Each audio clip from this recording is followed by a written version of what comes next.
Hi, it's Chapter 3, Communicating Non-Verbally, but today you're going to hear it verbally.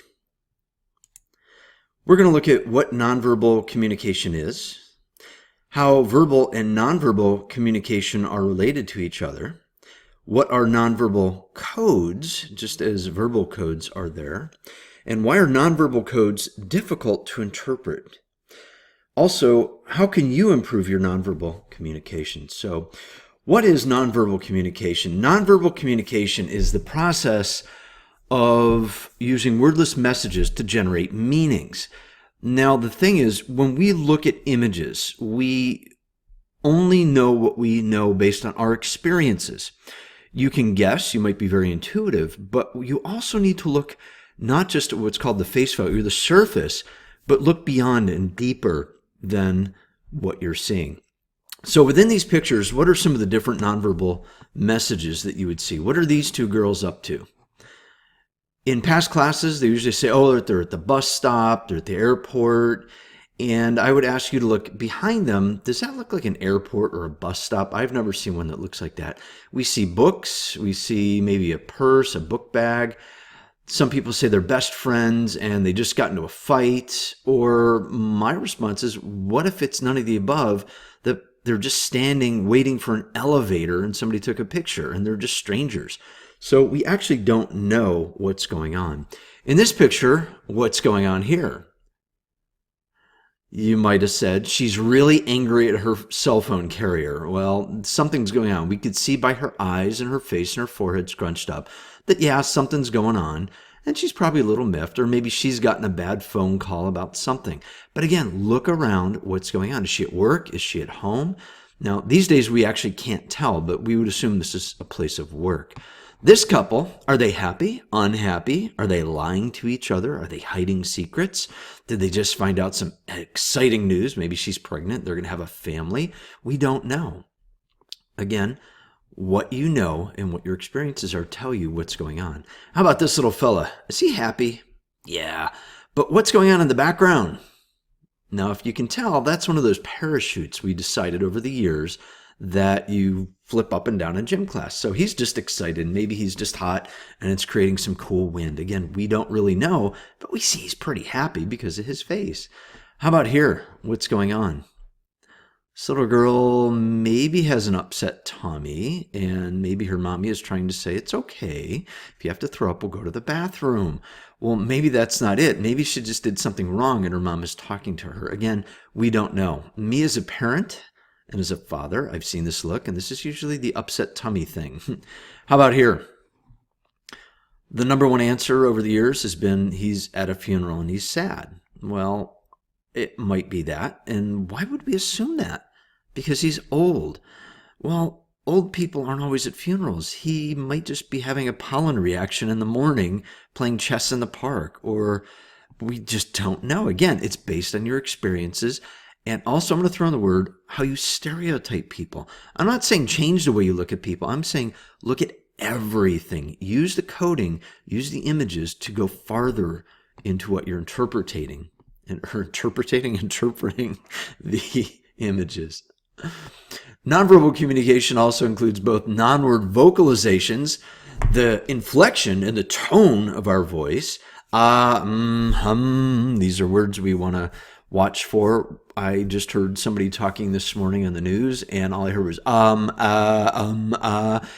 I'm thinking either you're drunk because there was some slurring of words, well, it was an old person, or there's some lies, or maybe it was late in the day and they were tired. Again, it just depends. But the nonverbal communication really can add into things. We can tell here this mom and daughter. Oh, wait, I'm assuming a mom and a daughter. Well, they kind of look alike. That's a stereotype. But generally, strangers don't do this. Teachers don't do this. Sisters maybe, but moms generally. Same here. But is that the mom? Is that the daughter? We don't know. It could be a teacher. Again, look in the background. This kind of looks like a classroom to me, but it could be a home. How about this kid? I should replace him with my grandson because he does the same face. We point the finger. You don't even have to say no to a child because you've said no 1,000 times or more. He knows he shouldn't be taking the cookie jar down. But consider this. what do we learn as children about nonverbal communication? We take that forward into life, and when we see those same actions, those same motions, maybe we perceive that as, oh yeah, somebody's pointing at me. That means don't do it. Well, also, we probably need to see the face, because it could be an inquisitive face, and if you saw me live doing this, it'd be a lot different. So how are nonverbal and verbal communication related? There's a lot of ways, and let's look at these. Nonverbal communication can be used to repeat verbal messages. So this guy is, well, on his face, we see one thing, but then the hands, now you can't see his palms, but he's pretty much saying, don't do that, or you shouldn't do that, or maybe stop, don't go any farther. So he's repeating something. He might have said, hey, you need to stop, and imagine the palms out doing that. How about this guy? Wakes up, man, I have got a sinus pressure headache today. It is so bad. Well, he's rubbing his forehead, right? That's sometimes when we have headaches, we rub our temples, rub the place that hurts on our head. How about these gals talking? Now, we can't really see nonverbal. Oh, yeah, we can. The smile. Because remember, smile and eyes, our faces are huge in nonverbal communication. So again, the first thing we see as a baby is generally a face. We start to see the eyes, the mouth, the nose, the ears, the whole picture, and then we start to see the background. Now, we can't remember back that far, but if you take child development classes, you'll find out that's pretty much what scientists have concluded that we see first as human beings. So our faces are very expressive. When you're up doing your persuasive speech coming up, I want you to think about your face and how it's moving to inflect image. Can you tell that I'm smiling? Or how about now that I'm frowning? You can also hear the tone of my voice, and that's part of verbal and nonverbal communication. We can emphasize things. This guy's pumped up, man. You can tell, boom, the fist. Or this gal with the finger pointing. Now, let me tell you one thing about this. Now, I put up that finger to make a point, an emphasis. And point number 2 is we put up a second finger. And point 3, the third finger. So we can use nonverbal communication to emphasize what we're saying. And in persuasive speaking, it's very critical that specific hand motion is used rather than just regular hand motion that, my hands, well, you can't see my hands moving, but you can hear it in my voice. There's that pausing, and that's when the hands start moving to fill in the gap. So they can also emphasize that I don't know what I'm saying too. You have to be careful of that. Nonverbal, if I could talk this morning, it'd be great. Nonverbal communication can be used to complement verbal messages. So this couple here, it's kind of hard to see maybe if you lean in a little bit, but maybe they're at a restaurant and he's proposing to her and say, honey, I love you so much. I want you to marry me. And we're going to go to Hawaii for 6 months for a honeymoon. And well, maybe not 6 months. But she's smiling, you can kind of see it. But they're holding hands too, so it's complementing what's being said.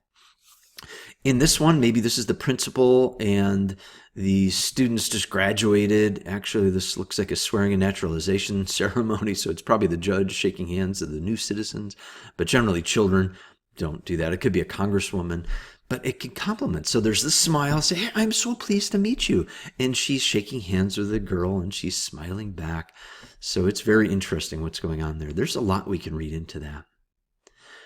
Nonverbal communication can be used to contradict verbal messages. Sarcasm, right? We've never seen this before. Oh, I think you're so cool. And she puts her hand over her mouth like, oop, I didn't mean to say that. Or how about these gals? Probably having a little bit of fight here. I doubt they're strangers. I think they're friends, or maybe about not to be friends, or they could be sisters. But they could say, I really hate you, and I don't want to be anywhere near you. And they just turn away from each other. They didn't walk away, but that's kind of contradicting the fact of what they just said. But maybe it's just they know they have to talk it out, and they're stuck with it. Nonverbal communication can be used to substitute verbal messages. Sometimes we don't need speech to convey a message. In certain points of life, sometimes words just don't cut it. There's nothing that can be said that a hug can't replace, or a pat, or a hold, or eye gaze, or something. Sometimes it just doesn't work. Maybe at a party, at a loud party, or maybe this is a quiet party. They're both really nervous and shy, but they caught each other's eye and they're just smiling, and they're so nervous they just can't say anything. But yet there's that eye contact, and that smile. And then there's body posture. So they don't have to say anything, but obviously they're attracted to each other at that point.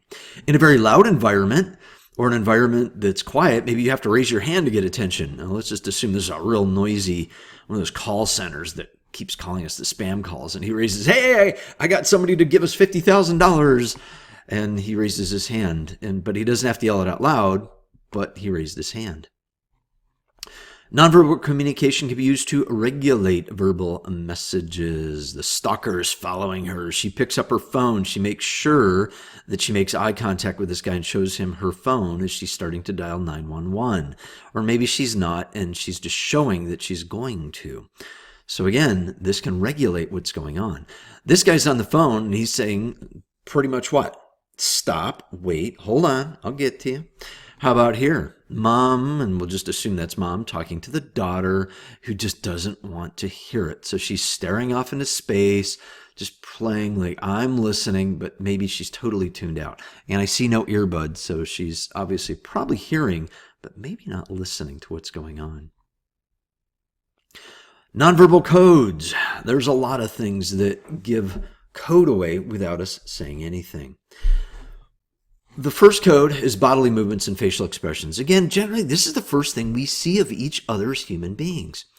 Kinesics is the way we interpret nonverbal behavior related to the movement, such as our body language and our facial expressions, because our face could say one thing, but yet our body another. Think of somebody who's aggressive towards you or towards somebody else. They don't even have to scream or shout. They don't even have to make a face, just a hand gesture. And think of when you're driving in a car, you got to kind of read between the lines and an upheld hand aimed at you kind of deal without me telling you what it is. Use your imagination. But some people don't even make a face. They just hold up that hand signal, and that gives away exactly what's being said. And of course, there's always consequences to that. In kinesics, there's emblems, illustrators, effective displays, regulators, adapters. You can see the descriptions of these and the examples of what's going on. So that curved index finger, in other words, you're doing the come here, come on, come here. That's an emblem. Or putting out the palm of the hand saying stop. How about nodding or shaking your head when you're saying yes or no? These are good illustrators. Do you understand me? Mm-hmm. Now, you don't even have to do the but just nodding of the head. Sometimes there's the rolling of the eyes. Sometimes there's the thumbs up, thumbs down. That could work. The effective displays, showing joy for the winning team, slamming a door in anger. What do we do in those cases? Showing joy for a winning team, generally, what do? We throw our hands up in the air and we cheer, and maybe we stand up and we jump up and down. Slamming a door in anger obviously makes some sound, and depending on the sound and the quickness and the swiftness of that sound, we know how angry they're actually is coming at us or with somebody. Regulators are moving away when you want conversation to stop. So in other words, you just turn your back and walk away. Or maybe backpedaling, walking backwards and nodding your head or putting your hand up. There's a bunch of different things we can do with that. Or how about looking away when you're not interested? When somebody says something, you just kind of look out the window and, just what? Huh? You're just kind of not really paying attention. Adapters are generally scratching or maybe touching an insect bite in public, but rubbing it vigorously in private. You're kind of, you don't want to show that mosquito bite really hitches on your elbow. So you just kind of maybe dig your elbow into the chair. But when you get in your car or go home, you are just at it, putting a calamine lotion on, all that fun stuff. Physical attractiveness is unique to each person. Some people find some people very attractive. Others find them very ugly or not attractive. It depends on who you are and what the code is. Because remember, this is about code. So we may see her as attractive, where some people may see her as very ugly. Well, she has a red dress, the limo, all the attention. People are going to assume, she must be pretty. Well, not necessarily. She can be a very ugly person inside. Or this guy, I don't know, this is a prince. I'm not quite sure who this is. But some people might find him very attractive and some people not. Again, it's the code and it's how he's dressed. Space, or proxemics, is the study of space in between people. Think of your comfortability with people you know versus people you don't know versus people that you kind of know. So take somebody very intimate in your life, family member, loved one, spouse, boyfriend, girlfriend. How close do you allow them versus somebody who is a classmate or somebody that you know in school that you see in the hallways that you've had in other classes in the past versus a teacher versus maybe another teacher who you work with closely, say in a science lab versus an English class where they teach at the front. I teach at the front of the class, but if I came around and leaned over next to you, that would probably feel uncomfortable, and I would probably feel uncomfortable, and it would be inappropriate anyhow. But some teachers in a lab environment do get close because they need their hands to be touching something right in front of you on a project that you're working on. Maybe a math teacher uses a ruler instead of their finger to keep a little more distance in between students. And I've studied this very specifically. There's areas that we just don't cross within the comfort zone for certain people. So think about these distances and think how they work for you. And again, distance is based on culture and who we are too. If you've been hurt by somebody, you might find that that type of person, whether it's a male or female, you don't allow them to get close, and it takes some time. Speaking of time, chronemics. This refers to the way people organize and use time to do things. We're all run by a clock, whether we like to think so or not. When we're in school, the clock is ticking. When you're in grade school, middle school, high school, that clock on the wall, it runs our lives. The bells that we hear through the speakers runs our life. In college, we have clocks, but we also have watches. We have smart watches. We have cell phones. Things, my gosh, when my alarms go off, my phone goes, my watch goes, the computers are showing me messages. It's crazy how many times we're reminded of time every day. When you're at the airport or a bus stop, you can actually see the live time of what's going on, when your flight is, when other flights are. You can also see by how people are running back and forth or maybe taking their time of things that are happening and what kind of time they are. Think about how you think about time. Are you constantly checking your watch, or you just show up and just go with the flow and, well, when it's over, it's over? Think about these things and watch how other people respond to time too. Touch or tactile communication. Now, the word haptics, we should all probably, hopefully know what this is. This is the vibrations on our devices these days, the haptics on my watch or the haptics on my phone, that little buzzing of a reminder that you didn't take enough steps or that you need to stand up for 1 minute out of every hour. That's the new thing on my watch.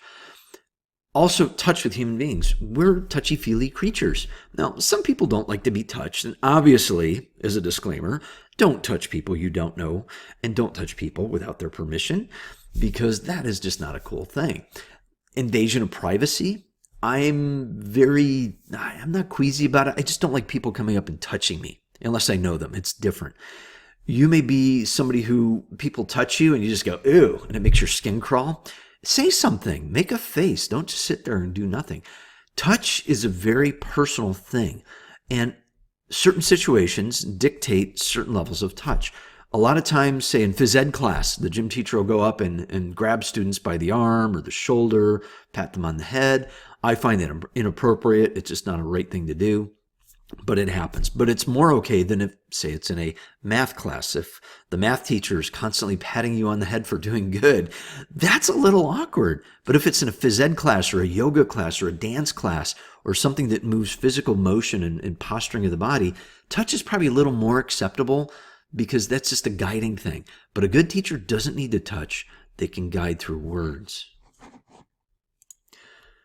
In vocal cues, paralinguistic features, these are non-word sources that indicate many, many different things of emotions, of stresses, of how we feel without even us realizing that we're coding and then sending that out.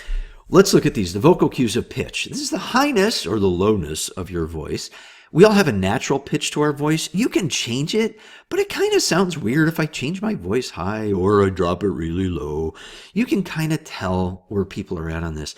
But think of where your pitch is. When you get a little more excited and frantic, your pitch goes up a little bit, but also your rate. This is how rapidly or maybe slowly. Rate can dictate the importance of something by slowing it down and enunciating it. We can also speed it up really quick. Even though it's important, you got to know this really quick because there's a fire out in the hallway and we need to get out the door really safe and down and out. And well, there's different times for that. The inflection or the variety or changes in pitch also indicate many things. So if I say we need to stay very calm and cool, or hey, it's time to get up and get excited and go run around and do things. So inflection really matters. When you put these all together, you can really have fun. But if it comes out fake, well, you'll kind of know it too. Now, volume, if I increase my voice because I really want you to hear this, or I drop the softness of my voice because I want to draw you in so you pay attention.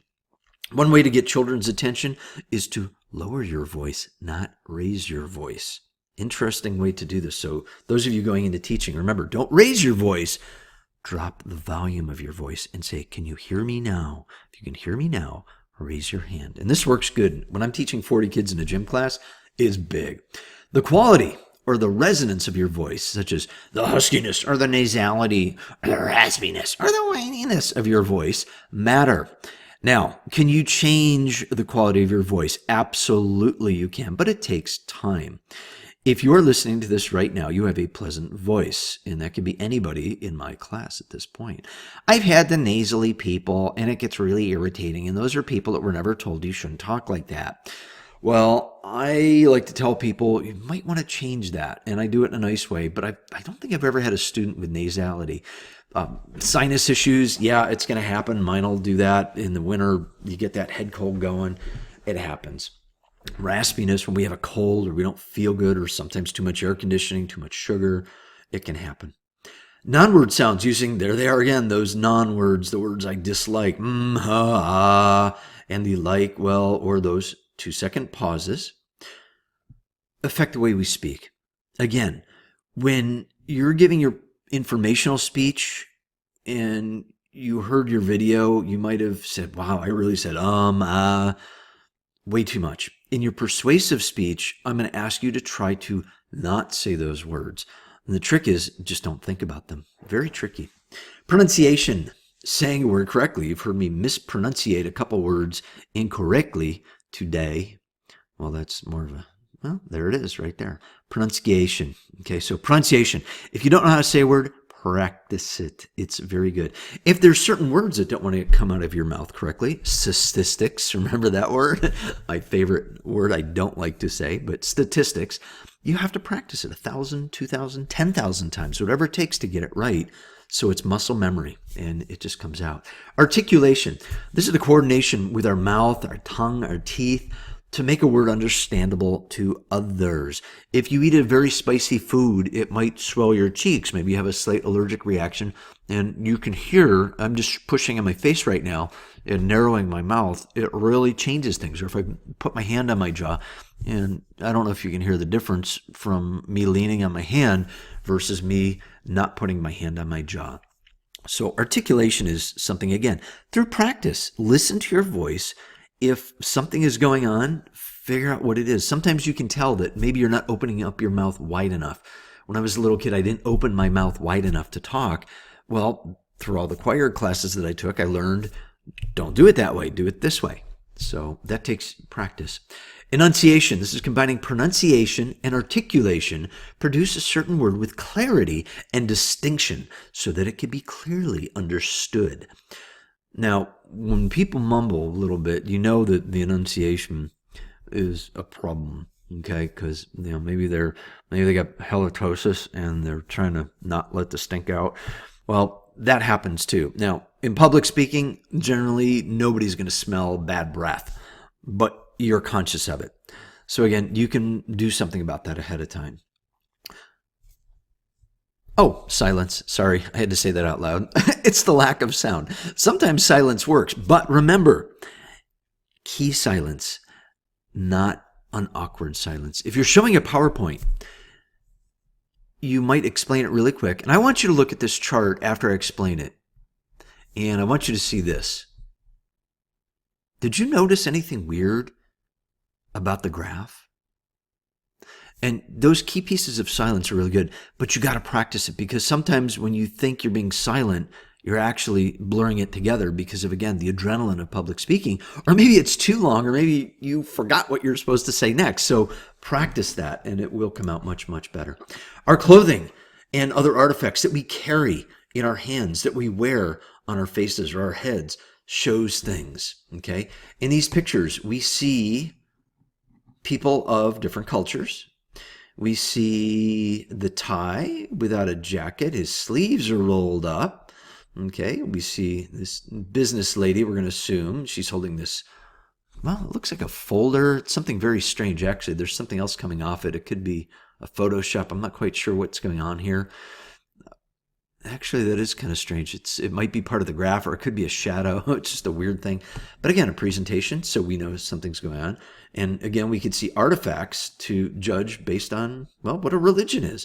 I saw somebody the other day in the store here, and he had the curly hair, and the kids were the same way. So I pretty much knew what religion they are. Here, it's a good guess that, well, are they of the same religion? We don't know. Mom, daughter, old school, new school, we don't know. Body piercings, tattoos, anything like that. Types of glasses, contacts, the way our hair is, wearing just a baseball hat, what's on the baseball hat. All these things can tell people kind of what's going on. It may not be the truth. And again, your experience in life dictates how you're going to interpret some of those things. So the big thing about nonverbal codes is be aware of what you're seeing. Try to look beyond face value or the surface interpretation and go deeper before you truly make a judgment or a critique on something. Sometimes you don't have time, but think about these things. Why are nonverbal codes difficult to interpret? Because they are. All right, one code communicates a variety of meaning based on your experiences, and a variety of codes communicate the same thing sometimes. So why might these winks be interpreted differently? Let's look through here. So this little kid's winking. Is he making a pass at somebody? Or did he just get something in his eye? Maybe poked his finger in his eye because he was being silly and he almost flipped out. Again, we don't know. Here's a wink from this gal who looks very, something's going on here. Somebody did a Photoshop. What is she showing? Probably an ad. How about this guy? Is he actually going to shoot you, or is he aiming down that gun? Now, if you know anything about guns, you open that eye and close this eye. So it's probably just a, hey, here's seeing you. He's just kind of being cool. How about this gal? Is she making a pass, or is she being sarcastic? Again, it depends on what we see. And it depends on what's going on around us, too, because the same wink of this girl here in any one of many different environments can mean many, many different things. The same thing here, here, and here. How about here? We see what looks like intimate situations, people touching, right? But we look at age, color, race, environment. What are we seeing? Is it love? Is it, hey, thank you for buying that TV for me? Because it looks like maybe Best Buy. Or maybe they're just on Golden Pond here. And I'm going to bring up The Notebook. If anybody knows The Notebook, very sad story. But it could be there. Or let's just go back to happy. How about Malibu and something fun in the sun? Because it does not look like Florida Beach to me. Or here. What is going on when you see things? Again, see for what it is, use your experience, and then look around to make sure the code is correct. So how can you improve your nonverbal coding and decoding? Practice. Again, look at the context. What is the setting? What's the occasion? What's the situation? What is going on? So think about different aspects of our face or of our body. Here we're just going to use her face. She looks very I'm kind of bored and I'm just getting through my speech and I've done this 8 million times. There's no smiling and maybe she's tired. Well, what's going on? Maybe she's just tired. We don't know. It looks like maybe a teacher in a big class, maybe one of those 300 people classes, and maybe she forgot her glasses and she actually can't focus on anybody. So she's just staring off ahead. Or again, we don't know. Maybe she just got off a 12-hour flight and came to the United Nations to tell about what's going on in her country, wherever it is. And again, looking at the background, the world map is maybe why I say that. How about in a meeting environment? This guy's got his sleeves down, jacket off. He probably has a jacket on this. It looks like he would. And he's got this chart, some kind of seminar, probably more than a meeting based on the set. He's lying. He's got open-handed stance. He's got a pen. And I can't really tell what those are. They could be numbers. It's kind of hard to tell. But again, what's going on here? Sporting event, choir concert, rock concert. Or one of those fun public school messages where you have to go to the gymnasium and listen to the teacher talk. Again, hard to say.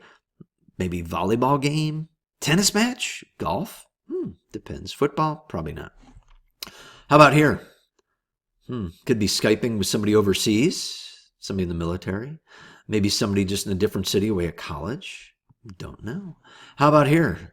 Oh, maybe that's who they're Skyping with right here. This family is on the other end of that computer.